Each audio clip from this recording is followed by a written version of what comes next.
এখন বাজে রাত 11টা 5 মিনিট। আমার হাজব্যান্ড বায়না করেছে সে চিকেন খাবে, তাও আবার হলো ঝাল ঝাল চিকেন কারি।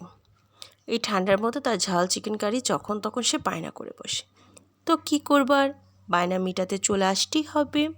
তা দেখো, শুরুতেই তোমরা ভাবছো যে সে তো খাওয়া শুরু করেই দিয়েছে।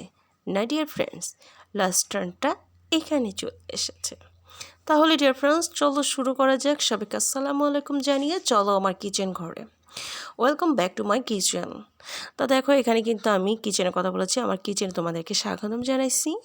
ঘুম ঘুম চোখে কড়াইয়ের মধ্যে সুন্দর করে তেল দিয়ে তার মধ্যে কিন্তু পেঁয়াজ কুচি দিয়ে দিয়েছি। প্রচুর ঘুম পেয়েছি, আর যেহেতু গ্রামের বাড়িতে বেড়াতে এসেছি সেহেতু গ্রামের তো অবস্থা সিচুয়েশন বুঝি। এখন যেহেতু ঠান্ডার দিন, একটুতেই কিন্তু বেশ ঠান্ডা পড়ছে এবং ঘুম চলে আসে। তো দেখো, কথা বলতে বলতে কিন্তু আমি পেঁয়াজগুলো ভেজে নিচ্ছি। আমি পেঁয়াজটা আরেকটু ভাজি করব। তো আমার গ্রামের বাড়িতে যখন আসি আমার হাজব্যান্ডের বায়না আরও বেড়ে যায়, কারণ সেখানে জানে যে ওয়াইফের কিন্তু এখানে কাজকর্ম একটু কমই থাকে, তাই সে বায়না করে বসে যখন তখন। সো কী করার আছে, বায়না মিটাতে চলে আসতে হয়। দেখো, কথা বলতে বলতে কিন্তু পেঁয়াজগুলো কিন্তু লালচে লালচে ভাজা হয়ে গেছে। এবারে পেঁয়াজের মধ্যে আমি কিন্তু চিকেনগুলোকে দিয়ে দেবো। আমি আগে থেকে চিকেনটা একটু বের করে ভিজায় রেখেছিলাম। জাস্ট অল্প সংখ্যক চিকেন দিয়ে রান্না করে দেবো, কারণ ও একাই খাবে। আমাদের সবার খাওয়া দাওয়া কমপ্লিট হয়ে গেছে, কিন্তু সে চিকেন ছাড়া খাবেই না, তার বায়না মেটাতেই হবে। সো কী করার আছে। এবার দেখো, চিকেনগুলো কিন্তু আমি সুন্দর করে একটু লবণ দিয়ে ভাজি করে নিচ্ছি তেলের উপরে। চিকেন, পেঁয়াজ আর সাথে সামান্য লবণ। এবার এর সাথে আমি আদা রসুনটাও দিয়ে দিলাম। দিয়ে এবার কিছুক্ষণ নাড়াচাড়া করব, তার সাথে অ্যাড করব গরম মশলার গুঁড়া। বাস, আপাতত এই পর্যন্ত সুন্দর করে এখন কষাই নেব। বেশ কিছুক্ষণ নাড়াচাড়া করে লালচে লালচে করে কষাই নিলাম। এবার কষানোর পরে কিন্তু আমি হালকা করে কুসুম কুসুম গরম পানি দিয়ে নেব। সামান্য গরম পানি দিয়ে এবার দেখো, বাজারে কিন্তু মুরগির মশলার প্যাকেট পাওয়া যায়। তা আমি একটু সামান্য সেই মুরগির মশলা, রেডিমিক্স কারি মুরগির মশলা সামান্য একটু দিয়ে নিয়েছি। যে যেই রকম ব্র্যান্ডের পছন্দ করো তোমরা সেরকম ব্র্যান্ডের ইউজ করতে পারো, কোনো সমস্যা নেই।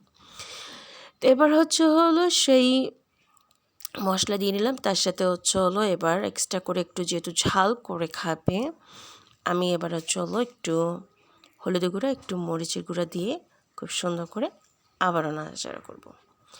আর অবশ্যই চিকেনটা রান্না হচ্ছে কিন্তু মজাদার সেই শীতের নতুন আলু দিয়ে। এবার ভালো করে নাড়াচাড়া করে কষায় নিচ্ছি। আমি আর কিছুক্ষণ নাড়াচাড়া করে কষায় নেওয়ার পরে এবার এর সাথে দিয়ে দিব সেই যে নতুন আলুগুলো সুন্দর করে কেটে ফ্রেশ করে ধুয়ে রেখে তারপরে কেটে নিয়েছি। একটু বড় বড় করে কেটে নিয়েছি, কারণ চিকেনের সাথে একটু বড় বড় করে কেটে নিলেই ভালো লাগে, খেতেও কিন্তু ভালো লাগে। এবার সুন্দর করে নাড়াচাড়া করে হালকা পানি দিব। এবার কুসুম কুসুম গরম পানি দিয়ে এবার ঢেকে দিব। শীতে কিন্তু গ্রামে কিন্তু বেড়াতে আসতে অনেক ভালো লাগে, এবং শীতে আমি আজকে কয়েকদিন ধরে গ্রামে বেড়াতে এসেছি, অনেক ভালো লাগছে। কিন্তু এখন খুব কি বলবো, মাঝে সাঝে এরকম বায়না আবদার মেটাতে একটু রাগ লাগে, কিন্তু আবার ভালোও লাগে যে মানুষটা মাঝে সাঝে বায়না করে। এবার আমি দেখো শুধু করে নাড়াচাড়া করে ঢেকে দিলাম। বেশ কিছুক্ষণ ঢাকা দেওয়ার পর দেখো কারিটা কিন্তু ফুটে উঠেছে। এবার আমি ঢাকনাটা উঠিয়ে আর কিছুক্ষণ নাড়াচাড়া করে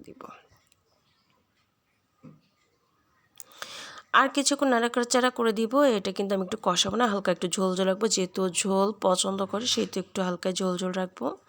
আর কিছুক্ষণ নাড়াচাড়া করেই আমি কিন্তু কিছুক্ষণ পরে আমার কারিটা রান্না হয়ে যাবে।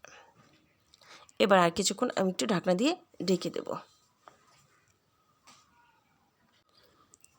এবার দেখো, চিকেনটা কিন্তু প্রপারলি রেডি হয়ে গেছে। যাক, তাহলে এবার কি করার আছে, এবার সুন্দর করে পাটি বিছিয়ে তারপর তার খাবারটা রেডি করছি। এবার তাকে ভাত দিলাম। যেহেতু শুধু ভাত আর চিকেন দেওয়া যাবে না, তার পছন্দের যেহেতু খাবার রান্নাই করেছি, তখন তার সাথে তাকে আমি একটু বেগুন ভাজা করে দিলাম। তো এখানে তাকে আমি কিছু ভাত উঠাই দিলাম, তার সাথে বেগুন ভাজি দিয়েছি। গরম গরম ভাতের সাথে গরম গরম বেগুন ভাজি খেতে কিন্তু অনেক ভালো লাগে। তার সাথে তার পছন্দের খাবার দিয়েছি আরেকটা কাঁচামরিচ। সে কাঁচামরিচ অনেক পছন্দ করে এবং সে ঝাল খেতে অনেক পছন্দ করে। এবার তার ভাতটা গোছানো হয়ে গেছে, তাকে খাবার খেতে ডেকেছি। এবার সে মাশাল্লাহ খেতে আসছে, অনেক খুশি, তার পছন্দের ঝাল ঝাল চিকেন কারি চলে এসেছে। তো কী করার, সে ঝাল ঝাল চিকেন কারি এখন দিয়ে মাশাল্লাহ খেয়ে উঠুক। এবার হলো সে খাবারটা খাওয়া শুরু করেছে, আর আমি এই সুযোগে তোমাদের সাথে ভিডিও করে দেখালাম, যেহেতু বায়না, হাজব্যান্ডের বায়না পূরণই করলাম, তাও একটু তোমাদের সাথে শেয়ার করি। আমার হাজব্যান্ড মাঝে সাঝে এরকম বায়না করে। সো আমার মতো যারা হাউসওয়াইফ আছো, তাদের হাজব্যান্ডরা কেমন ধরনের বায়না করে, বিশেষ করে খাবারের ক্ষেত্রে, এবং রাতের বেলা কীরকম বায়না করে, প্লিজ কমেন্টে জানিও কিন্তু, ভুলো না কিন্তু।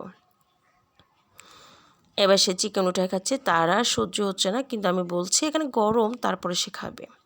যাক, শীতের মধ্যে গরম গরম চিকেন, গরম গরম ভাত খাচ্ছে, মাশাআল্লাহ দেখেও ভালো লাগছে যে বায়নাটা মেটাতে পেরেছি, আলহামদুলিল্লাহ। সো ডিয়ার ফ্রেন্ডস, আমার হাজব্যান্ডের এই বায়না করার এবং তোমাদের সাথে শেয়ার করলাম তা বায়নাটা মেটানোর জন্য। সো ডিয়ার ফ্রেন্ডস, তোমাদের যদি ভালো লাগে থাকে প্লিজ প্লিজ প্লিজ একটা লাইক করে যেও, এবং যদি লাইক এবং একটা কমেন্ট করো কিন্তু, আর যদি ভালো লাগে থাকে বেশি বেশি করে শেয়ার করো। সো ডিয়ার ফ্রেন্ডস, শীতের মধ্যে কিন্তু এই গরম গরম চিকেন কারিটা কিন্তু খেতে মন্দ লাগে না, প্লিজ একবার ট্রাই করো। সবাইকে আসসালামু আলাইকুম, আল্লাহ হাফেজ।